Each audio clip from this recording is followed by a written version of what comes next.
దానిపైన దర్యాప్తు అంశాలు ప్రధానంగా వార్తల్లో కనిపిస్తూ ఉన్నాయి. ప్రమాదం ఎలా జరిగింది, ఎందుకు జరిగింది, పైలట్ తప్పిదాలు ఉన్నాయా, లేదంటే 2 ఇంజన్లు ఒకేసారి ఆగిపోయాయా, లేకపోతే ఒక ఇంజన్ ఆగిపోతే ఆ ఇంజన్ స్విచ్ బంద్ చేయబోయి ఇంకో ఇంజన్ స్విచ్ బంద్ చేసిరా, ఇట్లా రకరకాలైనటువంటి అంశాలతోటి మీడియా కథనాలు కనిపిస్తూ ఉన్నాయి.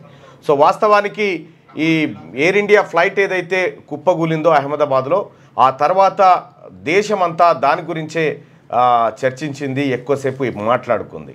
నిన్న ప్రధానమంత్రి నరేంద్ర మోడీ గారు కూడా వెళ్ళి విమాన ప్రమాద ఘటనకు సంబంధించినటువంటి అంశాలను క్షుణ్ణంగా తెలుసుకొని ఆ పరిసరాలను పరిశీలించి క్షతగాత్రులను పరామర్శించి వచ్చిండు.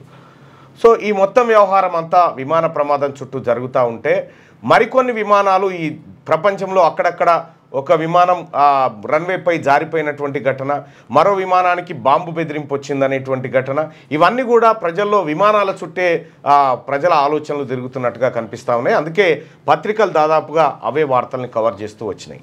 అసలు విమాన ప్రమాదం ఎట్లా జరిగింది, బ్లాక్ బాక్స్లో ఏముంది, చివరి క్షణంలో పైలట్లు ఏం మాట్లాడుకున్నారు, సో ఇంజన్ సమస్యలపైన ఎటువంటి సంకేతాలు ఏటీసీకి అందినాయి, ఇవన్నీ కూడా ఆ బాక్స్ ఓపెన్ అయిన తర్వాత వాళ్ళు ఏటీసీతో కనెక్ట్ అయ్యి పైలట్లు చేసినటువంటి సంభాషణ ఏందనేది కూడా స్పష్టంగా బయటకు వచ్చేటువంటి అవకాశం ఉంది.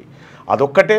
దాంతోపాటు క్షతగాత్రుడు రమేష్ ఎవరైతే ఉన్నారో, అది విశ్వాస్ కుమార్ రమేష్ ఎవరైతే ఉన్నారో ఆయన, ఆ క్షతగాత్రుడు చెప్తున్నటువంటి మాటలు నిన్న ప్రధానమంత్రి ఆయనతో మాట్లాడినటువంటి సందర్భంలో అసలు నేను కూర్చున్నటువంటి భాగం దగ్గరే, అంటే ఎట్లా జరిగిందంటే ఆయన చెప్పిన దాని ప్రకారం ఇది ఊహా చిత్రం మాత్రమే. ఇక్కడ విమానం ఇట్లా వచ్చింది,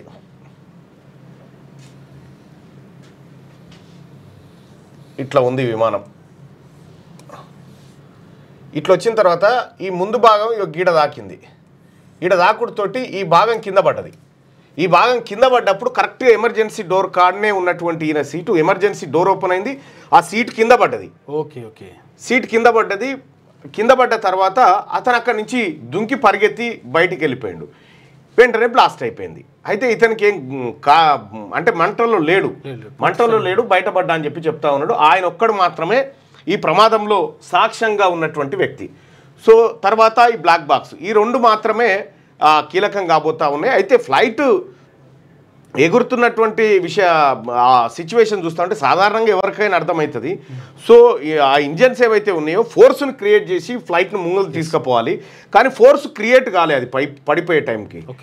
పెట్రోల్ కూడా ప్రాబ్లం ఉందేమని చెప్పేసి దానికి పోవడానికి ఏమన్నా ఫ్యూయల్ పోవడానికి ఏమన్నా పోవాల్సినటువంటి పైప్స్ ఏమన్నా జామ్ అయిపోయినాయా, ఏం జరిగిందో తెలియదు. కానీ ఆ ఇంజన్స్ ఫోర్స్ క్రియేట్ చేయనట్టు మాత్రం కనిపిస్తూ ఉందని కొంతమంది ఎక్స్పర్ట్స్ చెప్తా ఉన్నారు. సో ఆ ఇంజను, ఆ వ్యవహారం, ఆ పైలట్లు ఏం చేసిరు అనేది మొత్తం పూర్తి స్థాయి విచారణలో తేలేటువంటి అంశం. మొత్తానికైతే జూన్ నెలలో అత్యంత విషాదాలు చోటు చేసుకుంటా ఉన్నాయి. 2021లో ఆ తర్వాత జూన్ నెలలో 2వ తారీఖు రోజు ఒకటి జరిగింది. మళ్ళీ ఇది కూడా జూన్ నెలలో జరగడంతో ఈ జూన్ నెల కూడా చర్చకు వస్తూ ఉంది. సో మొత్తానికైతే ఈ ప్రమాదాలకు కారణాలు తెలియాల్సి ఉంది. ఇవాళ సాయంత్రం కల్లా పూర్తి స్థాయి సమాచారం వచ్చేటువంటి అవకాశం కనిపిస్తూ ఉంది.